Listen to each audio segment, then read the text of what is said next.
नमस्कार दोस्तों, जदि आपणक घरे गोटे झील अच्छी आपण तापाई पोस्ट ऑफिस रे SSY स्कीम माने सुकन्या समृद्धि योजना स्कीम करें आउ एथिरे आपणकू 8.2% सुध मिलता है जहाँकि सबु स्कीम ठारू सर्वाधिक सुध। एथि सहित एही स्कीम रे आहुरी अन्यान्य सुविधा मध्य मिलता है जहाद्वारा कि गोटे झीर भविष्य को सिक्योर करने यथेष्ट होता है।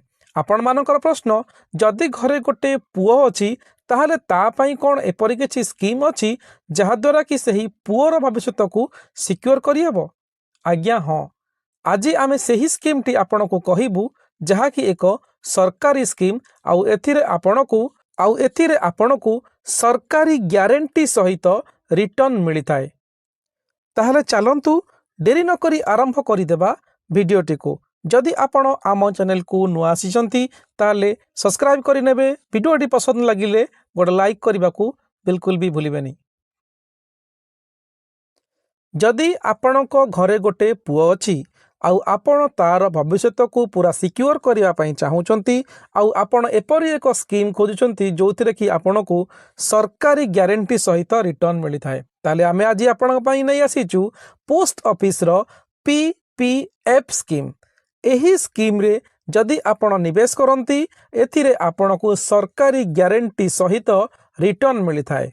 ताले आपण जदि भाबुचंती एही स्कीम रे मासकू 1000 हैला कि 2000 हैला कि 5000 10,000 जहाँ भी निवेश करिवे ताहले आपणकू केते रिटर्न मिलिबो, एथिरे आहु कोन अन्यान्य सुविधा मिलता है, किपरि आमर पुओर भविष्य सिक्योर हेबो ताहा हबोस तथ्य आज आमे एही एपिसोड रे आपणकू कहबो। सर्वप्रथमे आसंतु जानिबा जे PPF स्कीम कौन। PPF माने होउची पब्लिक प्रोविडेंट फंड स्कीम। एही स्कीम रे आपणकू सर्वाधिक सुध मिलता है, माने 7.1% सुध एथिरे मिलता है। एही स्कीम को आपण निजर पुओ पाई भी करि परिबे। जदि आपण पुओ पाई करिया पई चाहुनांती एथिरे आपण निजे पाई मध्य करि परिबे। एही सरकारी स्कीम टी सबु वर्गर लोक मानक पाई प्रযোज्य अटे। आपण चाहिले गोटे माइनर माने छोट पिलार रे ना रे एही स्कीम को ओपन करि परिबे, किबा आपण जदि एडल्ट 18 वर्ष रु ऊर्ध्व ताहले मध्य एही स्कीम को आपण करि परिबे।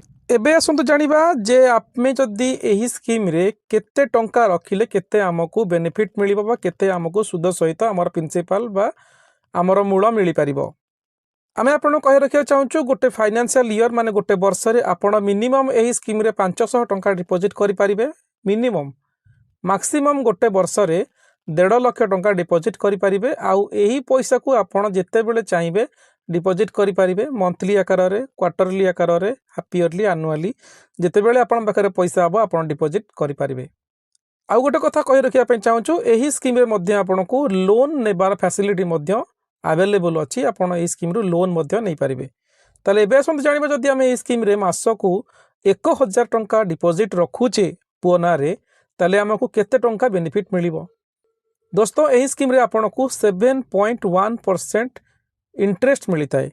जदि आपण मासकू 1000 टंका रखुचंती ताले गोटे वर्ष रे माने 12 मास रे आपण रखिए 12,000 टंका। एही स्कीम टी 15 वर्ष पर्यंत चली थाए। 15 वर्ष आपण डिपॉजिट करिवे।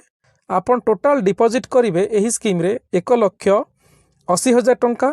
एथिरे आपणकू टोटल इंटरेस्ट मिलिबो 1,45,457 टंका। आपन को टोटल इंटरेस्ट और प्रिंसिपल मिसिकी मिलिबो 3,25,457 टंका। जदि आपण मासकू 2,000 टंका लेखे डिपॉजिट करंती पुओ ना रे ताहले गोटे वर्ष रे आपण टोटल डिपॉजिट करिवे 24,000 टंका। आउ आपण को 15 वर्ष रे टोटल आपण डिपॉजिट रखिबे 3,60,000 टंका। 7.1% हिसाब रे आपण को टोटल इंटरेस्ट मिलिबो 2,90,913 टंका। आउ आपण को टोटल इंटरेस्ट और प्रिंसिपल मिसी आपण टोटल मिलिबो 6,50,913 टंका। जदि आपण ए स्कीम रे मासकू 5,000 टंका लेखे डिपॉजिट करंती वर्षकू आपण टोटल डिपॉजिट करिवे 60,000 टंका। 15 वर्ष पई डिपॉजिट करिवे आपण टोटल 9 लाख टंका। 7.1% हिसाब रे आपण टोटल इंटरेस्ट मिलिबो 7,27,284 टंका। आपणकर प्रिंसिपल इंटरेस्ट मिसी आपन टोटाल मिलिबो 16,27,284 टंका। जदि आपण मासकू 10,000 टंका लेखे डिपोजिट करती ताहले एथिरे आपण वर्ष को डिपोजिट करेंगे 1,20,000 टंका। 15 वर्ष रे आपण टोटाल डिपोजिट करेंगे 18,30,000 टंका। 7.1% हिसाब से आपन टोटाल इंटरेस्ट मिलिबो 14,78,810 टंका। टोटाल बेनिफिट आपन को मिलियो मैच्योरिटी रे इंटरेस्ट आउ प्रिंसिपल आपनकर मिसिकी 33,08,810 टंका। जदि आपण एही स्कीम रे मासकू 12,000 टंका लेखे डिपोजिट करती ताहले आपण टोटाल डिपोजिट करेंगे एक वर्ष रे 1,44,000 टंका। 15 वर्ष रे आपण टोटाल डिपोजिट करेंगे 21,60,000 टंका। एथिरे आपण को इंटरेस्ट मिलिबो 17,45,481 आपण को एथिरे टोटाल मैच्योरिटी वैल्यू मिलिबो 39,05,481 टंका। एबे आसंतु जानिबा एही स्कीम रे आपण को कौन अन्यान्य बेनिफिट बा आपणकर कौन रही सबुठारु भल आ कौन रही सबुठारु खराब समस्त तथ्य आसंतु जानि नबा एही स्कीम विषय रे।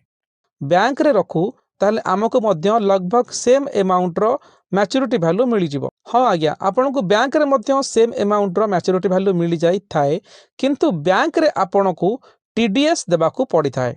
एफडी रो मैच्योरिटी रे आपण को कैपिटल गेन टैक्स आपण को देबा को पड़ी थाए। केते टंका आमको टैक्स देबा को पड़ी थाए आपण जहाँ भी करंतु बिजनेस करंतु किंबा सर्विस करंतु जदि आपणकर जहाँ भी टैक्स स्लैब अछि आपणकर एही 6 लाख टंका आपणकर टैक्स स्लैब रे जोड़ी हो जाई थाए आउ आपण को एथिरे टैक्स स्लैब अनुसार आपण को इनकम टैक्स देबा को पड़ी थाए। किंतु पीपीएफ स्कीम रे आपण को जहाँ भी इंटरेस्ट बा मैच्योरिटी मिली थाए एथिरे आपण को कोनोसी टैक्स देबा को पड़ी न थाए। पीपीएफ रे कोन सबु भलो ही भलो रही थाए ना किछि एथिरे खराब अछि किछिरा लिमिटेशन भी अछि ताहा मध्य आमे आपण को कहिबु किंतु एहर सबुठारु भलो गुण कोन अछि आमे आपण को कहि रखुछु। सबुठारु प्रथम पॉइंट हेउछि आपणकर पैसा 100% सेफ रही थाए सरकारी ग्यारंटी सहित।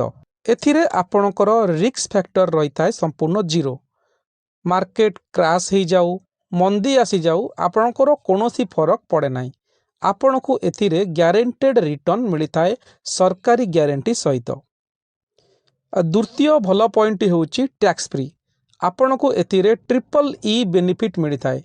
ट्रिपल ई बेनिफिट कौन माने एग्जेम्प्ट आपण एही स्कीम रे जहाँ भी डिपोजिट करती ताहा टैक्स फ्री रही थाए। एथिरे आपण को जहाँ भी इंटरेस्ट मिले ताहा भी टैक्स फ्री रही थाए। एथिरे आपण को जहाँ भी मैच्योरिटी वैल्यू मिली थाए ताहा मध्य टैक्स फ्री रही थाए।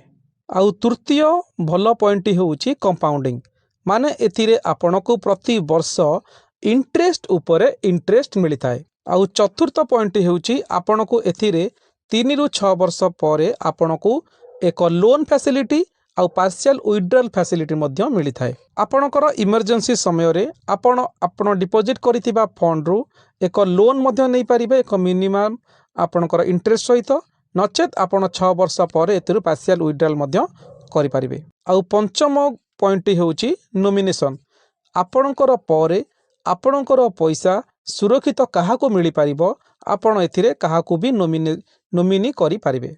माइनर अकाउंट मध्य एथिरे आपण खोली परिबे। आउ सबुठारु गुरुत्वपूर्ण पॉइंट हेउछि 6 नंबर पॉइंट आपण एथिरे मिनिमम डिपोजिट रु मध्य अकाउंट खोली परिबे माने आपण मात्र वर्ष को 500 टंका देई एही स्कीम ओपन करि परिबे। याठुर भलो स्कीम किछि अछि। एबे असंतु जानिबा एही स्कीम रो कोन लिमिटेशन रही। प्रथम लिमिटेशन टी हेउछि एही scheme long term perspective view पई तयारी होईछि माने एही स्कीम रे आपनको 15 वर्ष पर्यंत आपनकर पैसा लॉक इन पीरियड रही थाए। 7 वर्ष पर आपण एथिरु पार्शियल विथड्रॉल करि परिबे। आ द्वितीय लिमिटेशन टी होउछि वर्ष को आपण मिनिमम 500 मैक्सिमम 1.5 लाख टंका आपण डिपोजिट करि परिबे। एहारी ऊपर ही आपनको इंटरेस्ट मिली थाए। जदि आपण एहाटू अधिका डिपोजिट करंती एथिरे आपनको कोनोसी इंटरेस्ट मिली न थाए। तृतीय लिमिटेशन टी होउछि इंटरेस्ट रेट। एहिरो इंटरेस्ट रेट सरकार तय करंती। एबे एहारो इंटरेस्ट 7.1% चलीछि। प्रति क्वार्टर रे सरकार एहारो इंटरेस्ट को चेंज करि पारंती किंतु एही इंटरेस्ट सब बेले फिक्स रहे बोली किछि माने नाही। आगो को एहारो इंटरेस्ट कम मध्य होई पारे अधिका भी होई पारे। एथिरे आपणको फिक्स्ड इनकम मिली थाए किंतु फिक्स्ड इंटरेस्ट रेट एथिरे आपणको मिली न थाए। और चतुर्थ लिमिटेशन टी हेउची प्री मैच्योर क्लोजर। 5 वर्ष पूर्वरु आपण एही स्कीम को बंद करि पारिबे नाही।